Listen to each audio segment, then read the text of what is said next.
अस्सलाम वालेकुम, welcome to my channel weird way. कैसे हैं दोस्तों आप? उम्मीद है खैरियत से होंगे। आज की कहानी एक ऐसे बुज़ुर्ग शायर की कहानी है जिन्हें शेर सुनाने का बहुत ज़्यादा शौक़ था।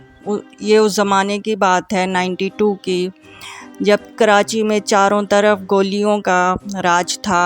घर से बाहर निकलना बहुत ही नामुमकिन होता था, इसलिए उस शायर को कोई शुरा ना मिलता जिसे वो अपनी शेरी सुना सकते।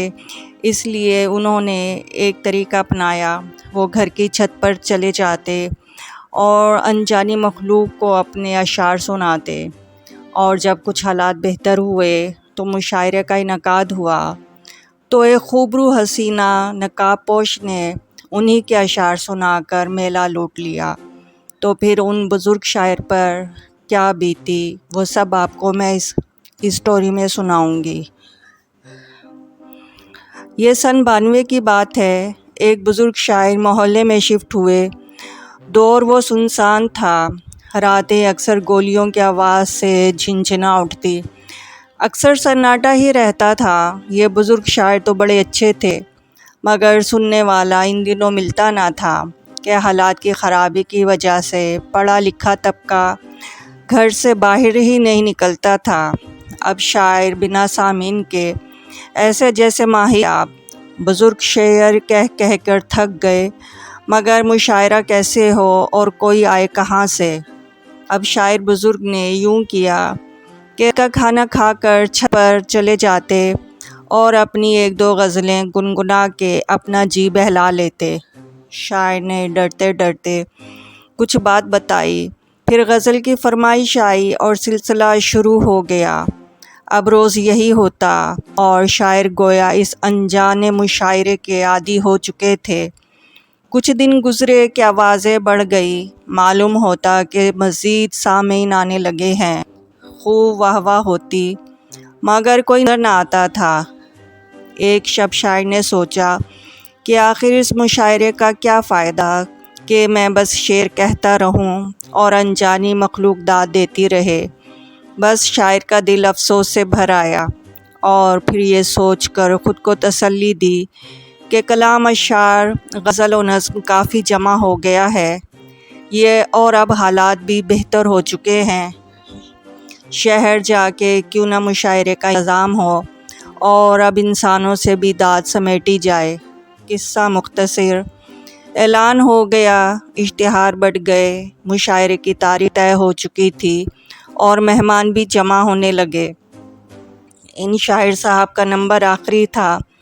ख़ास बात ये थी कि समंदर पाक के शोहरा अमरीका और बरतानिया से भी मदऊ थे, मगर कुछ बड़े शोहरा ना आने की वजह से जवान और नौआमोज़ शायरात की एक ग्रुप को भी दावत शिरकत दी गई थी।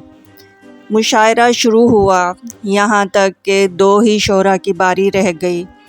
अब जो ख़ातून शायरा आई वो नकाब पोश मालूम थी और बहुत कम उम्र थी। अब जिन्होंने गज़ल सुनाई तो बुज़ुर्ग शायर हैरान और परेशान हो गए। पहले एक, फिर दूसरी, फिर तीसरी। मजमा पागल हो गया। वाह वाह के नारे लगे।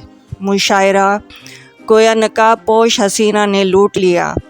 अब मुशायरे का नगद इनाम नकाब पोशीना को ही मिलना था। इधर बुज़ुर्ग शायर अंगिश्ते बंदान रह चुके थे। ये वही गज़लें थी जो नादीदा मखलूक को सुना चुके थे। बेचारे अब क्या करते। खामोशी से तबीयत ख़राबी का बहाना करके वहाँ से खिसक गए। अब बाहर जाकर ताक में बैठ गए कि नकाब पोश लड़की का पीछा करके हकीकत जान सके। इसके हॉल से बाहर आते ही जीने तक पीछा करते करते बाहर निकले तो वह नकाब पोश शायरा फ़ोन बूथ में घुस गई। काफ़ी देर जब बाहर ना आई तो जनाब ने अंदर जाकर देखा, वहाँ खाली फ़ोन बूथ में बस फ़ोन बाकी था, हसीना गायब थी। अचानक ऐलान हुआ कि शायरा ने यह इनाम बुज़ुर्ग शायर की नज़र कर दिया है कि वो इन्हीं शागिर्द है। जब खोज हुई तो शायरा का हॉल में नामो निशान तक न था। ये वही नकाब पोश हसीना थी जो छत पर अक्सर بزرگ شاعر کی شاعری سنا کرتی اور انہیں دادی دیا کرتی تھی۔ تو دوستو، آج کی کہانی آپ کو کیسی لگی؟ اگر کہانی پسند آئی ہے تو میرے چینل کو سبسکرائب کریں اور بیل آئیکن کو پریس کریں اور کمنٹ سے اپنی رائے سے آگاہ کریں۔